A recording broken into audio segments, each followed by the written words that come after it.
আসসালামু আলাইকুম গাইস। তো অনেকদিন পরে একটা ব্লগ ভিডিও নিয়ে আসলাম।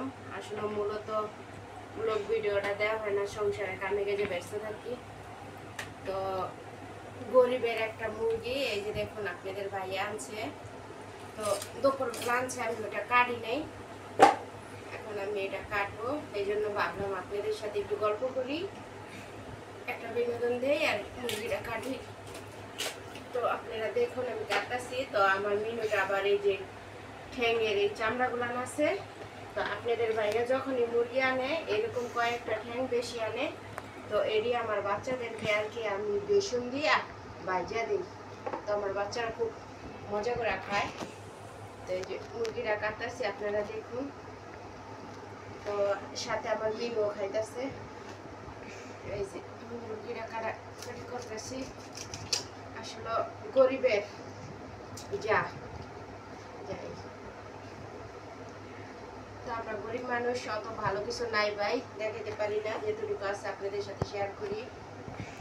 তো আমার ভিডিও যদি ভালো লাগে আমার পাশে থাকবেন, আমাকে সাপোর্ট করবেন।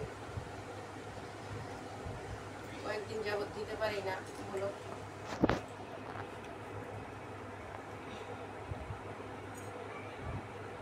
না না, দেখেন আমার মিনি সেই সব খেয়ে নিছে।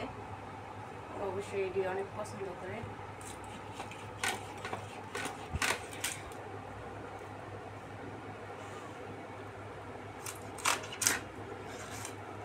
ব্রয়লার মুরগিটা মূলত আমাদের ঘরে বেশি একটা খাওয়া হয় না, খুব কম, বাচ্চাদের জন্য আর কি আনে। তো এখন একটু আপনাদের ভাইও পছন্দ করে ভাইজা রান্না করলে, তো আমি এখন আর কি খাই।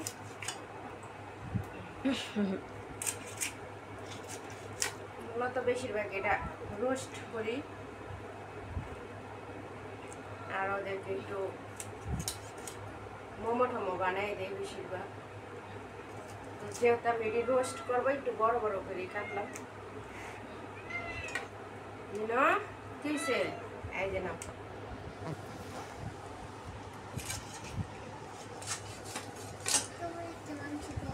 তো আল্লাহর রহমতে আপনাদের দোয়ায় আল্লাহ খুব ভালো রাখছে। ডাইল ভাত খাইয়া কারো কাছে যাইতে হয় না, মানুষের কাছে আপনি একদিন যাইবেন, মানুষে বলবো কি আমার পিছে পিছে 2 দিন ঘুরছে, বুঝছেন? এই জন্য মানুষের কাছে না যাওয়াই ভালো। বাইরে সবাই সত্যি কথা কয়, মিথ্যা কথা খালি আমরা এই কই।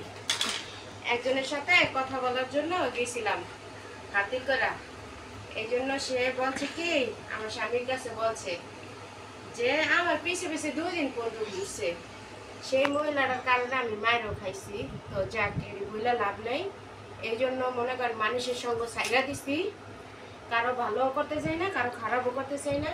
মানুষের কাছে সাইডে গেলে মানুষের দাম বাইরা যায়, তো কারো দাম বাড়াইতেও চাই না, কমাইতেও চাই না। তো অবশেষে আমার মুরগি কাটা শেষ, যেহেতু এটি আমি রোস্ট করবো, একটু বড় বড় করে নিলাম। তো আরেকটা হয়েছে, যদি আমার ভিডিওগুলো ভালো লাগে আমার পাশে থাকবেন। আসসালামু আলাইকুম।